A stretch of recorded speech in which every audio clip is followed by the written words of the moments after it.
அனைவருக்கும் வணக்கம். Option tricky trade channel மூலம் உங்களை சந்திப்பதில் மிக்க மகிழ்ச்சி அடைகிறேன். நான் உங்கள் சந்தோஷ். நான் செபியில் பதிவு பெற்ற பங்கு ஆலோசகர் கிடையாது. இது பயிற்சிக்கான வீடியோ. எந்த பரிந்துரையும் நாம் வழங்குவது இல்லை.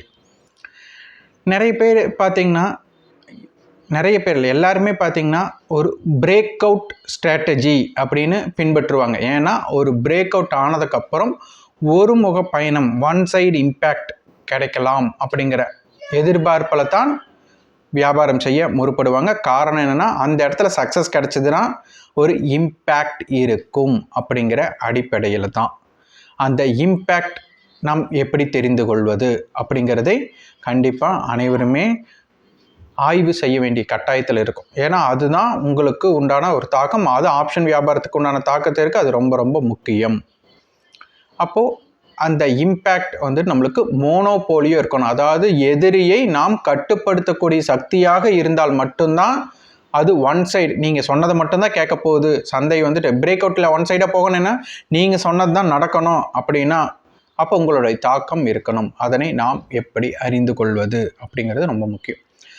ஒரு சின்ன எடுத்துக்காட்டு, இது யாரெல்லாம் புரிஞ்சுக்க முடியுதோ அவங்களுக்கு உண்டானது ரொம்ப ரொம்ப அவங்களோட ஆப்ஷன் ட்ரேடிங் ஒரு ஜமாயாக பண்ணக்கூடிய வாய்ப்புகள். அதாவது அதில் பிஸ்தா அப்படின்னு சொல்லிக்கலாம். அந்த அளவுக்கு உண்டான தாக்கம் தான் இது ரொம்ப முக்கியம். இப்போது நான் ஒரு ஓட்டப்பந்தய வீரர் அப்படின்னு நான் எடுத்துக்கிறேன் அப்படின்னா, அப்போ முதலில் நான் அதில் பயிற்சி பெற வேண்டும். அப்போ ஓட்டப்பந்தயத்தில் நான் அதற்குண்டான வார்ம் அப், அதுக்குண்டான ப்ராக்டிஸ் எல்லாம் நம்ம செஞ்சிட்ருக்குறோம். அப்போ செஞ்சிட்ருக்கும்போது ஒரு 100 மீட்டர் தொலைவுக்கு உண்டான ஒரு ஓட்டப்பந்தயத்தில் முதலில் நம்மளை ஒரு சுய ஆய்வு செய்து கொள்ளலாம் அப்படின்னு நம்ம ஒரு சுய பயிற்சி மேற்கொண்டு ஒரு சுய ஆய்வு செய்கிறோம். நம்மளால் எவ்வளோ தூரம் முடியும் அப்படிங்கிற ஒரு காரணத்திற்காக. அப்போ பார்த்திங்கன்னா ஒரு 100 மீட்டர் ஓட்டப்பந்தயத்தில் நான் ஒரு 12 வினாடிகளில் நான் ஒரு 100 மீட்டரை கடக்கிறேன் அப்படின்னா அதுதான் என்னுடைய கெப்பாசிட்டி, அதுதான் என்னால் முடியும் அப்படின்னு.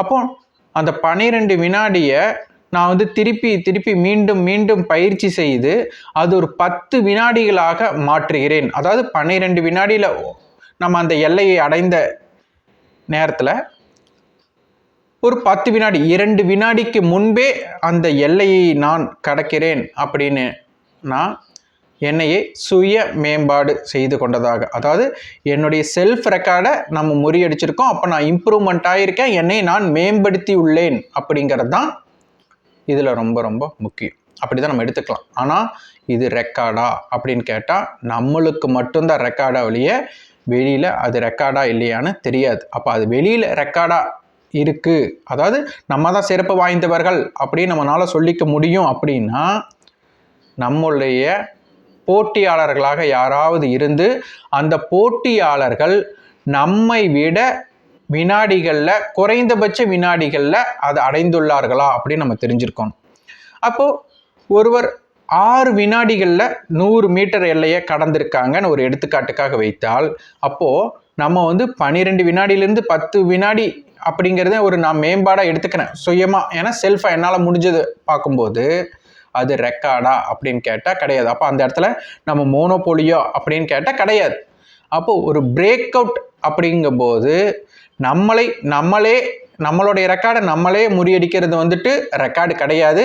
அது ஒரு சுய மேம்பாடு, அதாவது நம்மளை நாம் வளர்த்தி கொள்கிறோம் அப்படிங்கிறது மட்டும்தான் அதனுடைய தகுதியை தவிர அது ரெக்கார்டாக அமையாது. அப்போது நம்மளுடைய பயிற்சி எப்படி இருக்கணும் அப்படின்னா, எதிரி 6 வினாடிகளில் முடிஞ்சிருக்காங்கன்னா அப்போ நம்ம ஒரு 5 வினாடிகளில் அந்த 100 மீட்டர் தொலைவை நம்ம கடக்கக்கூடிய வாய்ப்புக்கு நம்மளை மேம்படுத்தி கொள்ள வேண்டும். அப்போது தான்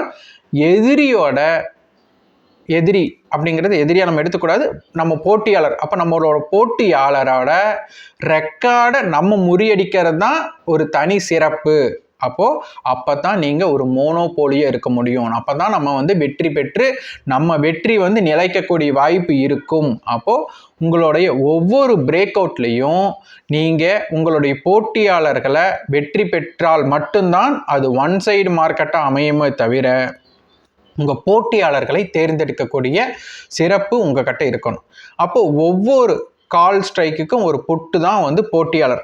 அப்போ காலுக்கும் புட்டுக்கும் ஒரு போட்டி இருக்கும்போது புட்டோட ரெக்கார்டை எல்லாம் கால் உடைத்தால்தான் உங்களுக்கு மேல்முகமாக சந்தை மேலே செல்லும்.